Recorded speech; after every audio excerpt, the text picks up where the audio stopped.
Morning, everyone. Morning, everyone online. Hello. Good to see you. Just, I set all this up and then I moved everything, and I got to check it's all right again. Hope you're all well. It's good to see you. Rowdy crowd today. I think that's it. I should look at my list. Right, I'm going to read from the Psalm 24. This is Psalm 24. I was getting ready for the talk this week, and Psalm 24 popped up, so I thought, I'll read Psalm 24. Just don't know where it is. Is it? All right, thanks. I've got 23. It's not there. Actually, I haven't. I don't know. Someone's rearranged the Bible while I've been off. It no longer says what I want. The world and all that is in it belongs to the Lord. The earth and all who live on it are his. He built on the deep waters beneath the earth and laid its foundations in the ocean depths. Who has the right to go up the Lord's hill? Who may enter the holy temple? Those who are pure and act in act and in thought, who don't worship idols or make false promises. The Lord will bless them and save them. God will declare them innocent. Such are the people who come to God, who come into the presence of the God of Jacob. So fling wide the gates, open the ancient doors, and the great King will come in. Who is this great King? He is the Lord, strong and mighty, the Lord victorious in battle. Fling wide the gates, open the ancient doors, and the great King will come in. Who is this great King? The triumphant Lord. He is the great King. Amen. We've been working our way through the Beatitudes, and I don't know how you found them. I found them pretty good, really. So we're on to the, we're doing them slightly out of order, so if you're worried about that sort of thing, you have to skip this week and come back again next week, and then come back in time to this week to get them in the right order. But here we are, Matthew chapter 5. Jesus saw the crowds, and he went up a hill where he sat down. His disciples gathered around him, and he began to teach them. Blessed are those who know they are spiritually poor. The kingdom of heaven belongs to them. Blessed are those who mourn. God will comfort them. Blessed are those who are humble. They will receive what God has promised. Blessed are those whose greatest desire is to do what God requires. God will satisfy them fully. Blessed are those who are merciful to others. God will be merciful to them. So just pause for a moment. So we're thinking about blessed are the merciful. What does mercy, when you hear the word mercy? Well, you can call out, I guess. You can't these days, doesn't matter. What does mercy mean to you? What does it mean to be merciful?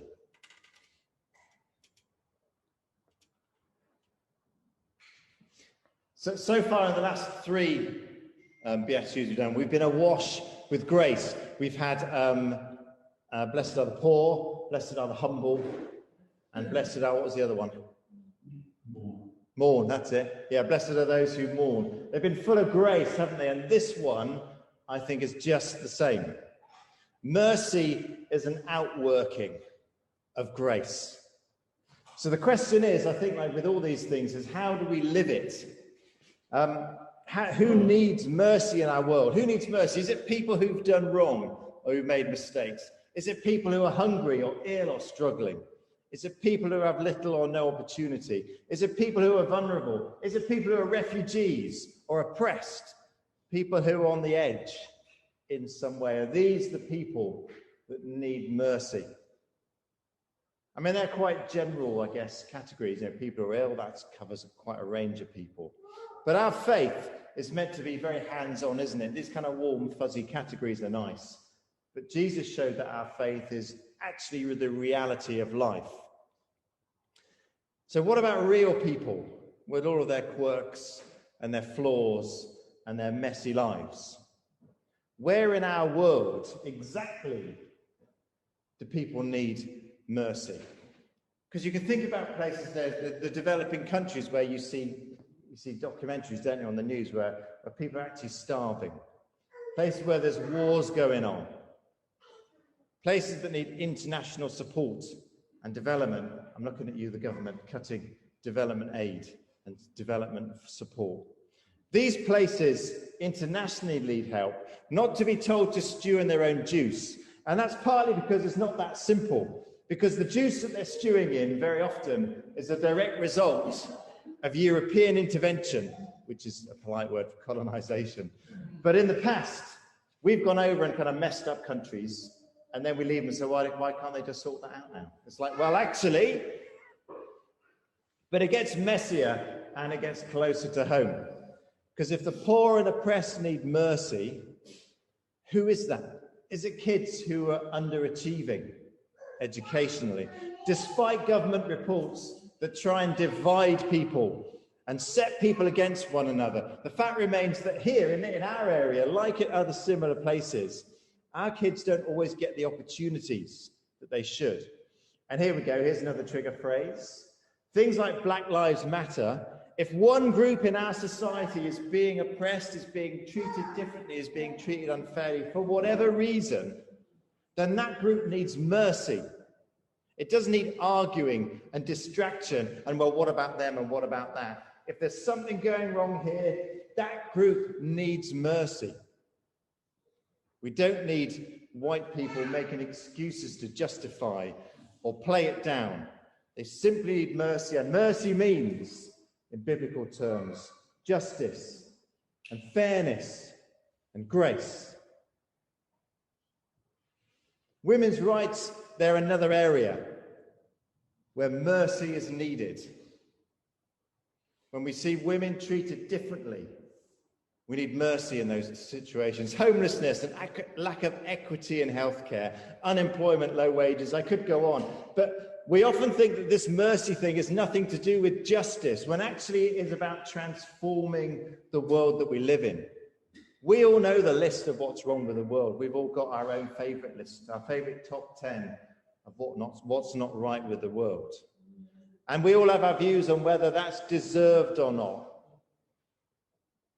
But mercy doesn't say, well, you deserve that, get a job, sort yourself out. Mercy just shows grace and then tries to transform the situation. Now, the danger in this is that mercy is seen as something that the powerful do to the weak. It can be patronizing. It reinforces the status quo. The idea of charity and philanthropy has often done that, isn't it? Where the great and the good throw their crumbs down to the great unwashed who are very grateful. That is not mercy. Being merciful can make us feel powerful and strong and in charge and superior, but that is not mercy. When you think, well, I've let them off, I'm now a great person, that's not mercy. It might be good and it might be right, but it's not mercy. Because the kingdom breaks the cycle, and this is why I'm a big fan of Jesus, because the kingdom gives us a new way, a new narrative. The clever words are, it subverts the narrative. The world that we think is the way it is and cannot change. Now, a few years back, I dragged Helen around medieval churches. Do you remember Helen? It's a long time ago. And I was doing some stuff on churchy stuff. Anyway, I can be vaguer if you like. On some of the walls, they had this massive wooden board, and it had written, Lord and Lady Poppington, Smithsonian, Wilson, whatever, had granted some money to the poor in perpetuity so they can buy bread. And this is like from the 15th or 16th century. They had this view that the poor people always need bread thrown at them every now and then. So now I'm dead, by the way. They didn't do it while they're alive, probably. Now I'm dead. I'll invest the sum of £40, all with an E on the end, so they can buy bread for the poor of the parish. Because they thought that the world would always be like that. They thought, like the words that we don't sing anymore, that from All Things Bright and Beautiful, the rich man in his castle, the poor man at his gate. God made them high and lowly and ordered their estate. That's what they thought the world was like. But mercy isn't about maintaining dependency. And we've seen that things can change, even in my very short lifetime. You know, we've seen things like the Cold War end and the Berlin Wall come down. We've seen apartheid being dismantled in South Africa. We've seen resolutions in Northern Ireland, where the conflict that had gone on for decades, hasn't it? And some of you will remember it longer than me. Will this never end? Things can change. Justice and peace can come. But mercy isn't about just saying, well, that's where the world is, so I'll just help you out where I can. Mercy is about bringing justice, not the powerful patting the weak on the head. Because here's another secret that's been ignored or not noticed. Because we can be merciful even when we are not powerful. Jesus shows that what's generally perceived as power is absolutely not power in the kingdom of heaven. What values does Jesus teach? Success and determination and entrepreneurialism and profit and muscle and politics and heavy weaponry? No. Blessed are the spiritually poor. Blessed are those who mourn. Blessed are the humble. Blessed are the merciful. It's no wonder people don't like it. It's relational. It's not profitable. It's not empire building. This is a kingdom where everyone belongs and everyone is born into. It's not an empire where people are conquered and subjugated. So that's perhaps the more obvious side of it. It's quite, quite a heavy start, I realise. You might be getting indigestion now. You just came here for a nice song and, pray a bit. But that's what the Beatitudes are like. Helping the homeless, fighting injustice we see in the society and the world. That's the macro scale. That's the big picture, if you like. But what about me? And what about you? I do want to change society. I do want to change the world, as I'm sure all of us do. But do I want to change me? I can give my money and my time to the big issues. And these issues affect people I don't know, so it's kind of quite nice, isn't it? Because they don't come scratching at my door. But how can I live mercy in my day-to-day life? What does it mean to be merciful rather than just do acts of mercy? Is it when we choose to forgive someone who's hurt us, showing them and ourselves a different way? When we're kind to others, even when perhaps they're not kind to us, because perhaps no one's been kind to them, so they just assume and expect. When we show generosity to people, not just in cash, which is always nice, but in spirit and in warmth and in time. And that is a reflection of God's grace. And it's grace because it's not balanced. What the poor and oppressed have not received from the rich and powerful, they should nevertheless show to others. And this is grace, and it's more powerful. To grant mercy from a position of power is or can be patronizing and asserts that power. To show kindness from a position of weakness that has no ties is far purer. And have you and have I in our lives at times, have we not been shown mercy? So typical Jesus, I think here, he's basically saying, choose your team. Whose side are you on? It's that thing where we've all seen, where people climb the greasy pole, don't they? They get up the ladder, and then they pull the ladder up behind them so no one else can follow them. We see it in all kinds of places, especially politics, but all over the place. When people forget where they came from, it happens. Given half a chance, we become our oppressors if we're not careful. But that is not to be our way. That is not the way of God, of Christ. We don't grow out of mercy. We don't reach the point where we no longer need to show it. We don't fight fire with fire and hate with hate. We're a people that are called by God to break the cycle. We've been called to do that. That's partly why you're here, because you heard that. God broke into your life and says, well, what about this? And then God says, right, now you've heard that. break that cycle outside as well. Show mercy. Show a different way. It's forgiving others. It's giving them the benefit of the doubt. It's accepting differences. It's kindness. It's helping. It's showing love to people who really, really irritate you. I did that to online, so I didn't have to look anyone here. And not that you irritate me online, people.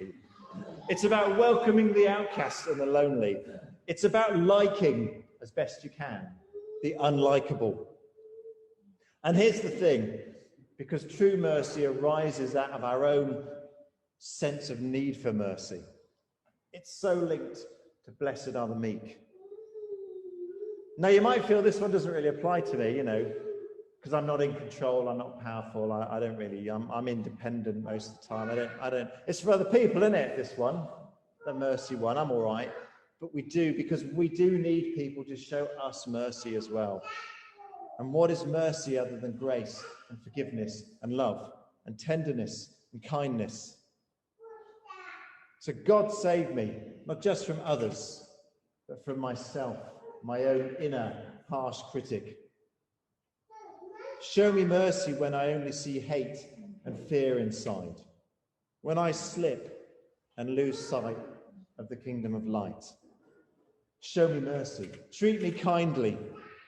Treat me gently and treat me graciously. You, not just God, but you treat me like this. Don't let me get away with it, but show me another way. Show me mercy so that I can learn from you what mercy is, how you can live differently.